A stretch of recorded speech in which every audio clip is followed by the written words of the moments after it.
तमिलनाडु की राजनीति में सुपरस्टार से मुख्यमंत्री बने विजय यानी थलापति विजय लगातार ऐसे फैसले ले रहे हैं जिनसे उनकी छवि सिर्फ एक फिल्म स्टार की नहीं बल्कि जननायक की बनती जा रही है। मुख्यमंत्री बनने के बाद विजय ने सबसे पहले उन मुद्दों पर अपना रुख साफ किया जिन पर पिछली सरकारें विवादों में घिरी हैं। इनमें सबसे बड़ा मामला रहा सनातन धर्म पर दिया गया विवादित बयान। दरअसल उदयनिधि स्टालिन के सनातन धर्म को लेकर दिए गए बयान ने पूरे देश में भारी विवाद खड़ा कर दिया। उदयनिधि ने सनातन की तुलना डेंगू और मलेरिया जैसी बीमारियों से करते हुए कहा था कि इसे खत्म किया जाना चाहिए। इस बयान के बाद देश भर में विरोध प्रदर्शन हुए, कई राज्यों में केस दर्ज हुए और बीजेपी समेत कई हिंदू संगठनों ने डीएम की सरकार पर हिंदू विरोधी राजनीति करने का आरोप लगाया। मामला सुप्रीम कोर्ट तक पहुंचा और तमिलनाडु की छवि पर भी असर पड़ा। लेकिन मुख्यमंत्री बनते ही विजय ने इस पूरे विवाद से अलग रास्ता अपनाया। विजय ने साफ कहा कि उनकी सरकार किसी धर्म, परंपरा या आस्था के खिलाफ नहीं है।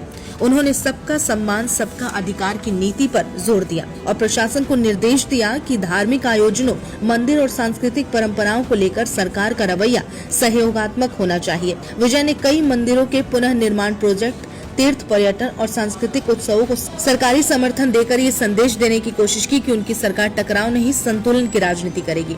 विजय के सीएम बनने के बाद एक और बड़ा बदलाव सोशल मीडिया पर देखने को मिला। तमिलनाडु गवर्नमेंट के ऑफिशियल सोशल मीडिया हैंडल्स पर फॉलोअर्स की संख्या लाखों में बढ़ गई।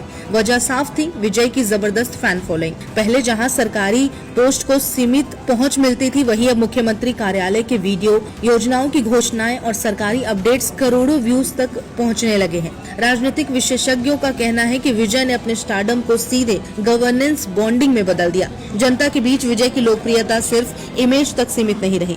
मुख्यमंत्री बनने के बाद उन्होंने कई ऐसे फैसले लिए जिसका सीधा असर आम लोगों पर दिखा। सरकारी अस्पतालों में मुफ्त दवाओं की उपलब्धता बढ़ाई गई, सरकारी स्कूलों में डिजिटल क्लासरूम शुरू किए गए, महिलाओं के लिए बस यात्रा में राहत योजना लागू की गई, युवाओं के लिए स्किल ट्रेनिंग प्रोग्राम शुरू किए गए। विजय ने भ्रष्टाचार के खिलाफ भी सख्त रुख अपनाया। उन्होंने सरकारी विभागों में ऑनलाइन मॉनिटरिंग सिस्टम लागू कराया और साफ संदेश दिया कि जनता का पैसा जनता के काम में लगेगा।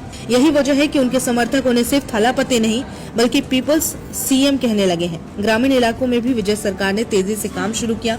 किसानों के लिए बिजली सब्सिडी, सिंचाई योजना, गांवों में हेल्थ कैंप लगाए गए। कई जगहों पर बंद पड़ी परियोजनाओं को दोबारा शुरू किया गया। विजय खुद अचानक सरकारी अस्पतालों, स्कूल और राहत शिविरों का निरीक्षण करते नजर आए, जिससे उनकी ग्राउंड कनेक्ट नेता वाली छवि मजबूत हुई।